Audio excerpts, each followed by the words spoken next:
Okay, so live. Welcome to Rio Hondo, to Gallery Talk. You're here at Rio Hondo College, and I'm here today with John Geary with his solo show, Black Cats and Other Creatures. I'm so glad that you came and joined me today for this talk about your work here. A little bit about John. John, you were born in Atlantic City.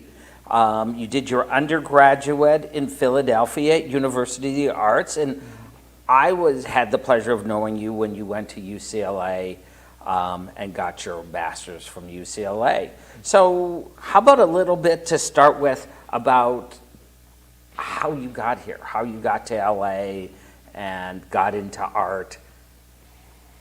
Okay, well, as a kid, I went to school in New Jersey, went to grade school and high school. The area I was in had no museum. I didn't have galleries. I didn't really know art. I didn't really know what art was. I couldn't tell you in high school 5 artists.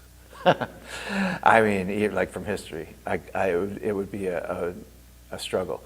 But I was always good at it. I could always draw, I could copy things. And from the time I was little, I was copying things, copying cartoon strips, copying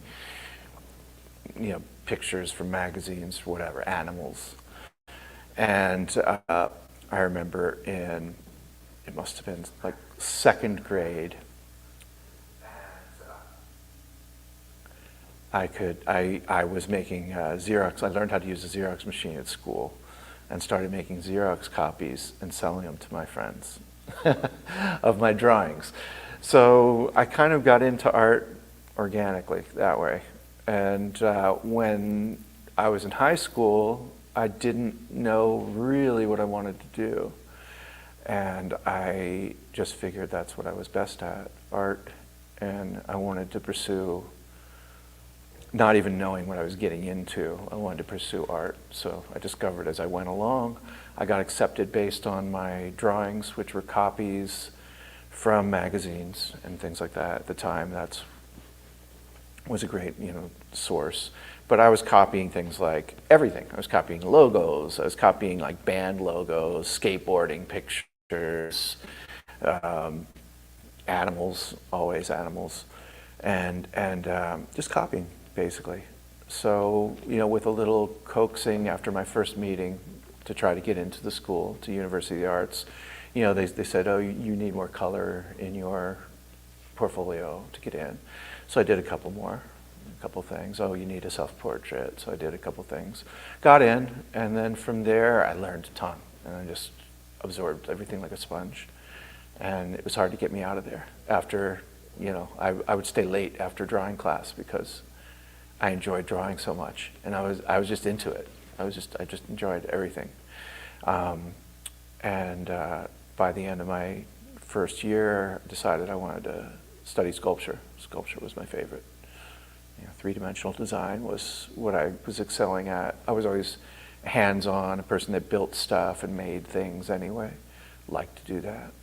Now, when you left Philadelphia, the University of the Arts, you made a big change. I mean, UCLA, one of the top art schools in the country, but very conceptual school. Yeah. So you jumped now to a very West Coast conceptual art school. It was. By the time I had gotten to my senior year at University of the Arts in Philly, my work had gotten more conceptual. My sculpture had. I was focused on sculpture, but I was always drawing, always drawing throughout.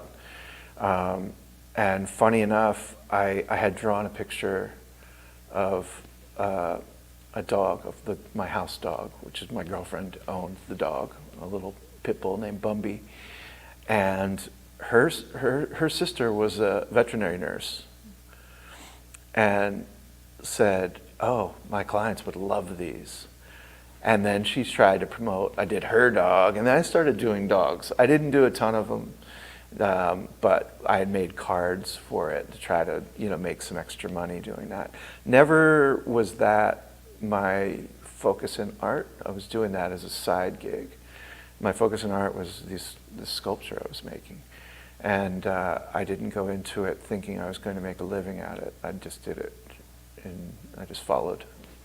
Just learned and followed as I went, and kept going. Now, from there, you went to UCLA. I mean, Yes. that's a big thing. Yes. East Coast, West Coast. You Yes. went there, a lot of great things, a lot of great, artists at that time where you were there at UCLA. Yeah. And your work was quite different. I mean, I want to come back to this show, but you were, I mean, when I first met you, we were just talking about that. You were in a latex costume dressing up as the devil.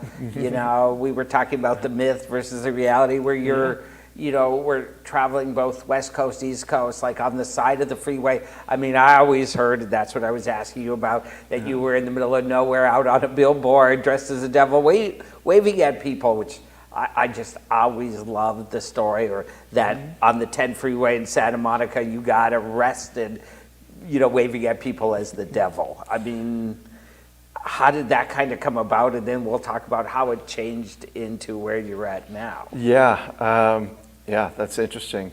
That came about after I'd started studying at UCLA, and I had a vision. I was riding my bike, and I thought I saw the corner of my eye, a devil, like on a hill. And I was like, that's interesting, it's an interesting image. So I was like, okay, I think I'm going to do this. I think I'm going to create this. And I liked the project as a sculptural project as well, because I had to design everything, design the costume. I worked with a special effects guy to make a head casting of myself, and then built on what the head was going to look like, the horns and the ears and everything. So there was a lot of intense build-up to it, making the pitchfork, designing everything. What's it going to look like? What are the feet going to look like? What's he going to wear? Anything? Or what color exactly is he going to be? All of these design elements was totally intriguing and fun, but all leading towards the performance, which was basically Bigfoot sightings, but as the devil. Basically perching myself somewhere where no one could approach me, and trying to be seen by a large number of people who will swear to God they saw the devil. This was the plan. And this was before everybody had phones in their pockets. This is, before that. This was 94. And so that was the idea, and that was fine until I got arrested. And then I was really bummed out, because I figured, okay, that's it. They know what's up. People are going to know what happened. What did the cops say? My own personal curiosity. Not only did I get arrested, I got arrested, but there was a helicopter flying above me, a news helicopter, which I was aware of because it was circling me while I was being pursued by the police, who I tried to avoid, but eventually got busted by. It's a long story, but to make it short, the police were nice to me once they found out that I was harmless. And it was pre-9/11, so there wasn't such a crazy security state, and everybody wasn't a terrorist. So, it was a little easier to get away with things back then. And they took me into jail, the little holding cell at Santa Monica Police Station. When I came out, there was a newsman waiting for me. I had a friend there to pick me up, and I covered my face like a criminal and walked to the car, and that just kept it going, and that all went on the news. The news played it all over the place. It got syndicated. It was just popping up everywhere. So it put an end to my project, and then afterwards I made a compilation video of all the places I was and bits of the performances, which were basically looking back at people, pointing at cars driving by, occasionally pointing my pitchfork and striking poses, and then getting out of there. Did you ever cause an accident? No, but that's one of the things the cops said to me. Oh, you could cause an accident, or you could be. I was like, well, what are billboards? It's like advertising's all competing for your attention when you're driving. So I thought that was flimsy, you know. Yes. Now, you've shown all over. You've shown in New York, you've shown in LA with a lot of solo shows like Black Dragon, all these great places. You've shown in UK, you know, as part of the Frieze Art Fair. About your transition from more performance to more painting and going back to your roots as painting and sculpture. Yeah. How did that sort of transition? I think all that kind of, one thing leads to the next, I was doing drawings simultaneously. You know, at the time I was doing the devil. Like I said, I always draw, so I always drew. But I hadn't found a way to pull it into where that was what I felt was strong enough to be my art. You know, like I was considering these other projects, more sculptural projects and other things, conceptual stuff, more my art. And then I was doing these drawings, and at a point I decided, okay, I'm going to do these drawings like I did when I was a child. I'm going to copy things, do the best I can, see where I'm at with it, and present it like that. My idea was I want to take the art out of it. I don't want to add any expressionism. I don't want to add any impressionism. I want it to be dead. I want to take the art out of it, and I want to show it as art. But I want it to be Dada in art. You know, that was the idea of it. And it's futile. I mean, there's no way to do it. If you get 10 different artists that are all good draftspeople and they draw the same thing, there's still going to be them in it. You can't take the art out of it. I mean, you can try. So anyway, I tried, and that's what I did for a while, and for a long time actually. I kept working in that way, among other things. I'm always doing more than one thing, but drawing is a constant in my life. So I'd always been drawing. So when I decided I'm going to do this as a conceptual project, that was the project, and that started at UCLA, and then I narrowed it down to just drawing apes, and did that for 10 years, just apes. Now, you went from apes, now your current work, I mean, our show here at the gallery is primarily cats we have a dog, and we have the rat. I love the rat. It freaks people out when they come into the gallery. So I found this so interesting. You chose one, black cats. And then I had to ask, like, how many cats do you have? People just assume you have cats. Yeah. You don't have I cats. don't. I'm allergic. I have 2 artificial cats. One breathes. So it has a battery, and it breathes. It's very subtle. And yeah, it's true. I'm allergic to cats. And I live in an apartment that doesn't allow them.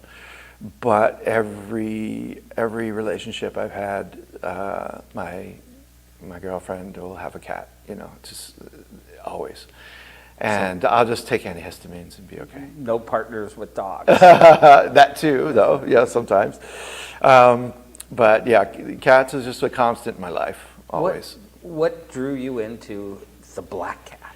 This is another kind of a progression from one thing to the next. So as I said, I was doing these apes for a long, long time, just apes.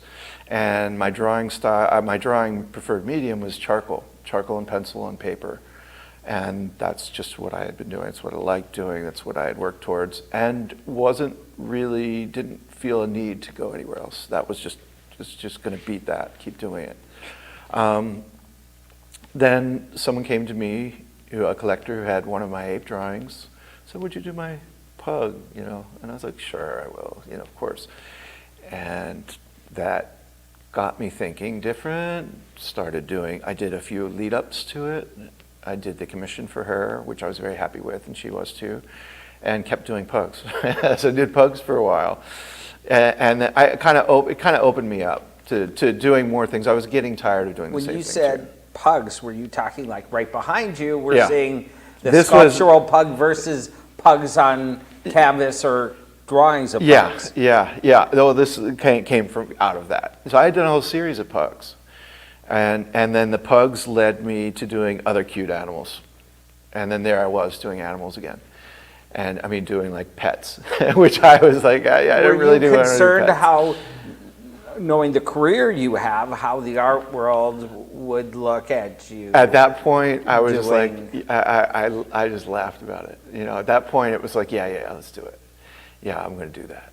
You know, yeah. It's not in the same way that I jumped into doing the animal drawings in the first place. It's like, let's do this naive thing. Let's do what I did when I was a kid, but let's take it far. You know, let's see where I'm at. Let's do this method of completely mindlessness, you know, complete copying.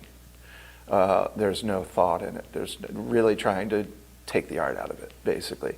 So, you know, I kind of developed a style. That was my style. That's what people knew my drawings as, this realism that used black and white, mainly charcoal. So the progression took me into that, which then took me into cute animals, which then took me into cats with hats, which then took me into adding color. Well, let's stop at the cat in the hat. Okay. We have some in our gallery space, you know, and it's so fun because one of the things I love that you did with this particular show is the cats have escaped, in a sense that we have the main gallery, but you allowed us throughout the office to extend the show in a sense where we have cats with hats in the, you know, office area. And so it's been exciting to see where in a more common space, as opposed to just in the gallery, how students and other people interact. But the cats in hats are renderings. And you talked about this in some of the talks you've given us, and thank you so much for being so generous with your time, but the switch from what you always loved to do into a more, I guess, I don't want to use the word scary format, but you weren't a painter, and you started to paint. No, I took that. I at a point, okay, I'd been doing, so the drawings had progressed. I had done large ones, large like 5 feet by 8 feet, bigger than a normal frame, you know, the normal size glass for a frame is, in which framing is incredibly expensive. And at a point someone was telling me, I forget who the artist was, but another artist was saying, why don't you just do paintings? Because that way you don't have to worry about getting them framed. Because framing was always a pain in the butt. I really liked dry medium, I really liked doing what I was doing, but in the end, even if I sold a piece, the frame would be $2,000, $3,000 because of once you get into the oversized plexiglass, it doubles in price, more than that. Anyhow, practical reasons.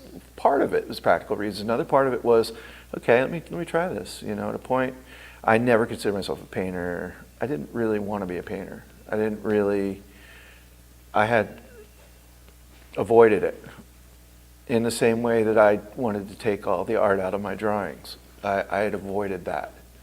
I conceptually just did not want to be a painter. At a point, I just decided, okay, let's just do it. Let's just try it. You know, I want to try it and then take advantage of the fact that I'm not a painter, that it's not my usual, and see where it goes.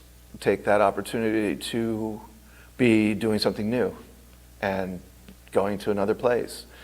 Yeah, I was bored of myself after a while. You get bored, even if you're whatever, a master at what you do, you get bored of doing the same thing. You got to keep progressing and keep changing. And sometimes that means changing the way you work, changing your mediums.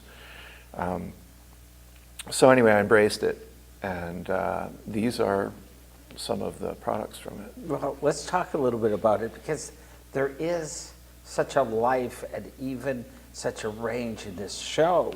I mean, if we look at some of our cats here, I mean, so much of your work to me, and always if I'm wrong, please, it's, you know, they're these adorable forms, but you can't, because they're black cats, we don't see their arms, we don't see a lot of their features, but, you know, eyes as windows of the soul.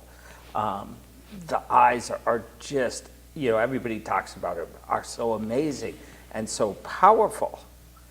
And so when we look at some of them, I mean, they're adorable. It's the eyes that really sort of pop it. But then you kind of, in some of them, you went with the glow in the dark eyes that take away, in a sense, unless when the gallery is dark, they glow, a much different feel to the eyes. Yeah, yeah, that's true. Yeah, I mean, just variety. You keep changing it. You change it up.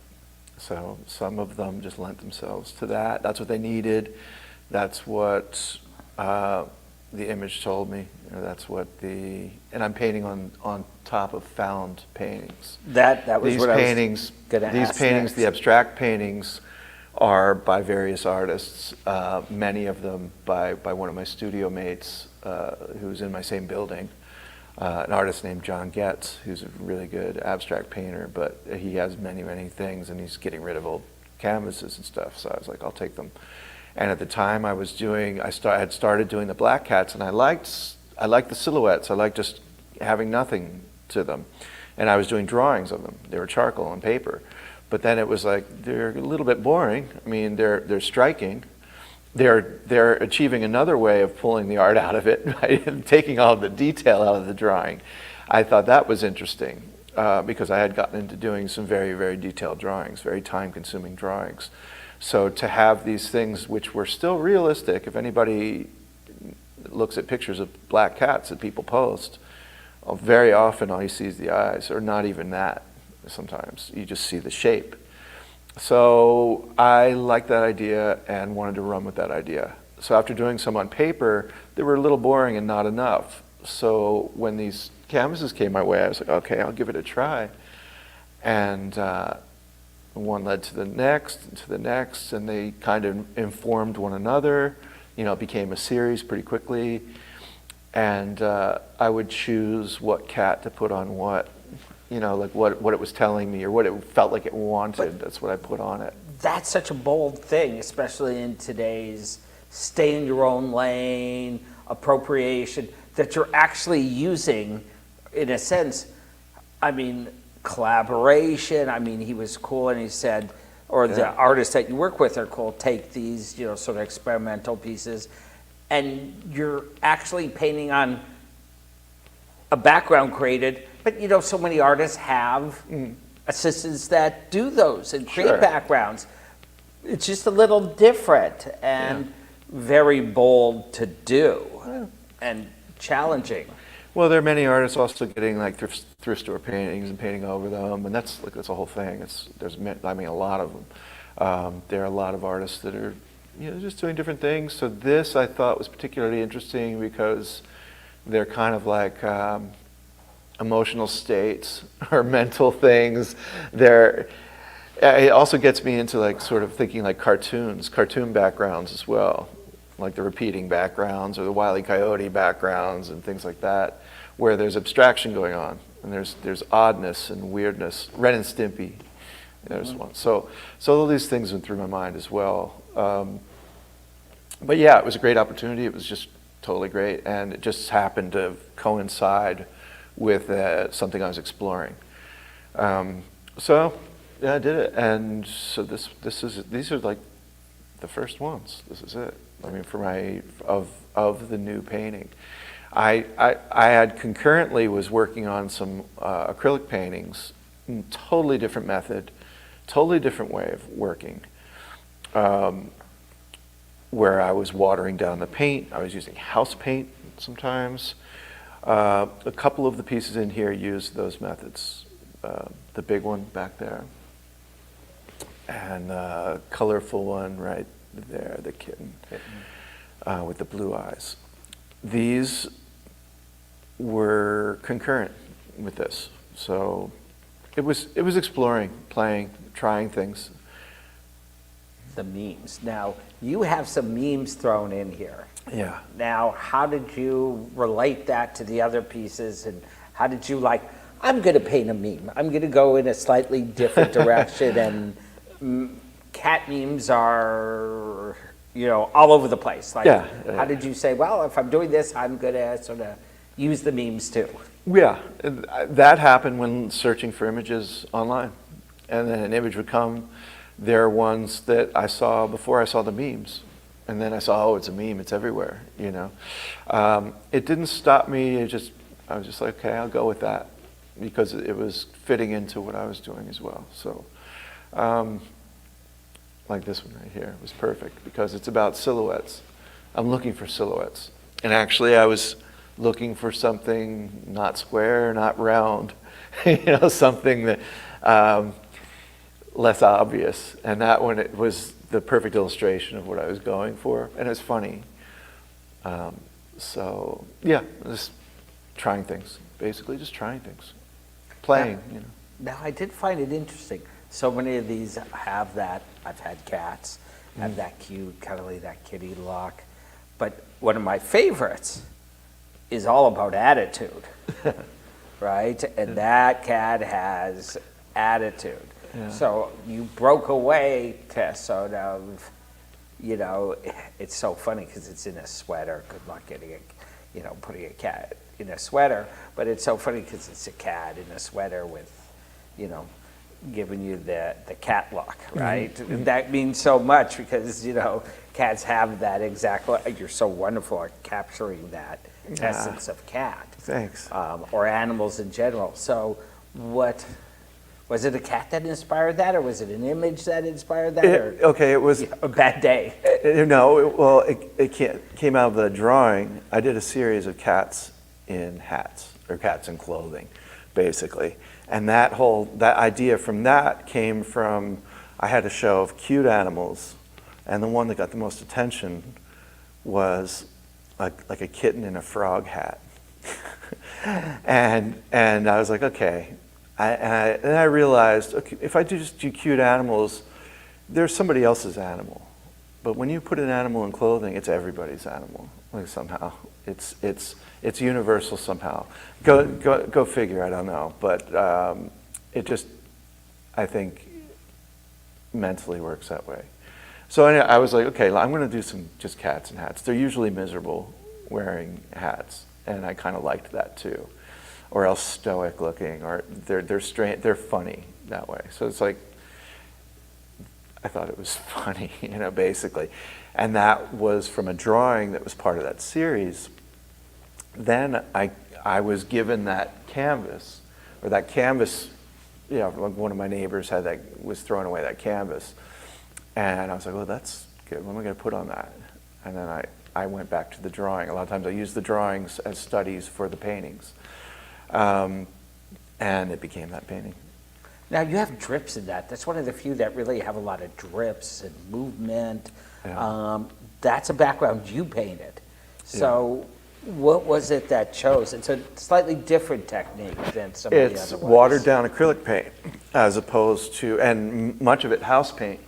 So it's like house paint and I was just using everything I had. Like, do I have a color? What is that? I have a bunch of house paint, leftover stuff, things around.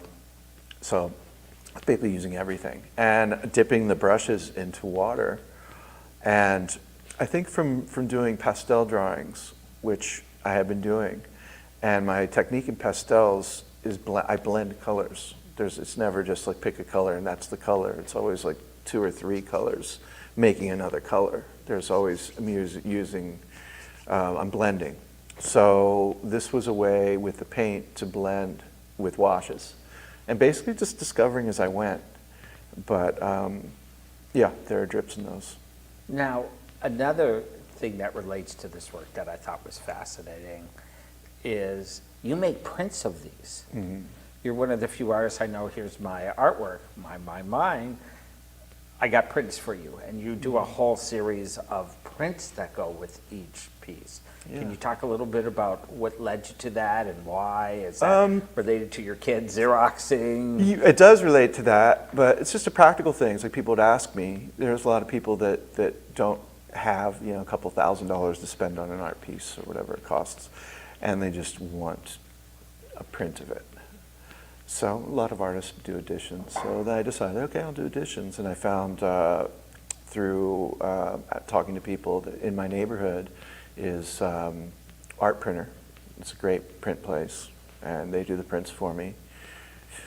I choose the paper and the sizes, and I go over it with them. I look at samples and go through all of that and make prints. So they're accessible for people. And how big more is people the can have average series that you print? them. 16 by 20 in that area, not, but I can have custom prints made if somebody wanted one of a certain size. And basically, and all the prints are signed and, signed and numbered. They're official little, editions. So yeah, so I offer them up, and that's a good way for people to, if they want to own an image or have it at home, they can have it. Now, you've been showing quite a bit, and, especially, right before this, I know you had a big show in LA and been doing quite a lot. How have you found the art world, your peers? There's this sort of art has to be a certain way, this conceptual, coming out of the program we came out of UCLA, you've kind of gotten back into almost, well, sort of in between, but like there is a strong traditional roots core to your art.